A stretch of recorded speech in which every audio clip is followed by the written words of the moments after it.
வணக்கம். சற்று முன் கிடைக்கப்பெற்ற மிக முக்கியமான செய்தி ஒன்று வெளியாகியுள்ளது.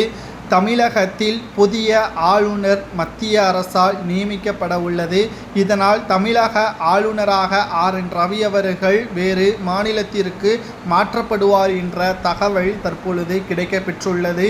அவர் ஆளுநர் ஆர்.என். ரவியை விட திமுகவிற்கு மிகப்பெரிய ஒரு தொந்தரவாக இருப்பார் என்றும், முதல் கையெழுத்தே ஸ்டாலின் கதை முடியக்கூடிய வகையில் அமையும் என்றும் கூறப்படுகிறது.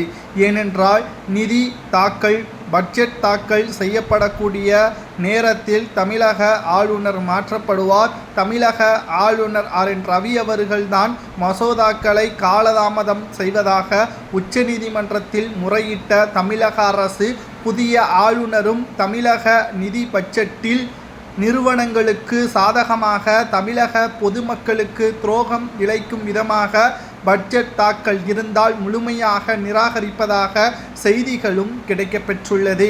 நேரம் காலம் அனைத்தும் திமுகவிற்கு சாதகமாக இருப்பதாக நம்பிக்கொண்டிருக்கின்ற திமுகவினர்களுக்கு நிச்சயம் புதிய ஆளுநர் இன்னும் ஒரு மாதத்திற்குள் தமிழகத்தில் அமல்படுத்தப்படுவார்கள் மத்திய அரசால் என்ற தகவல் தற்பொழுது தெரிய வருகிறது. இந்த புதிய ஆளுநர் நியமனம் திமுகவினருக்கு பேரிடியாகவும், முதல்வர் ஸ்டாலின் கதை முடியக்கூடிய வகையில் அமையும் என்றும் கூறப்படுகிறது.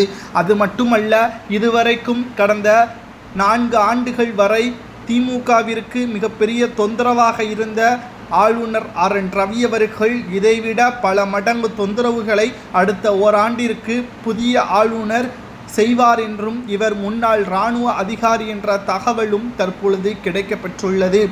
இதனால் தமிழக அரசு தற்பொழுது என்னதான் செய்தாலும் அவருக்கு எதிராக நீதிமன்றத்தில் வழக்கை போட முடியாது. ஏனென்றால் தமிழக அரசு ஆளுநர் ஆர்.என். ரவி மீது தான் கோபத்தில் இருக்கிறதா அல்லது பாஜகவின் மீது கோபத்தில் இருக்கிறதா, எந்த ஒரு ஆளுநரை நியமித்தாலும் வழக்கு தொடர்வீர்களா என்ற கேள்வியை கூட நீதிமன்றம் கேட்பதற்கு முன்வரும் என்ற தகவலையும் நம்மால் பார்க்க முடிகிறது. மேலும் முன்னாள் இராணுவ அதிகாரி என்பதால் திமுகவிற்கு எதிராக கச்சிதமாக செயல்படுத்தக்கூடிய வகையிலும், திமுகவின் அமைச்சர்கள் மீது இருக்கக்கூடிய ஊழல் வழக்குகளை துரிதமாக நடவடிக்கை எடுக்கக்கூடிய வகையிலும் செயல்படுவார் என்றும் கூறப்படுகிறது.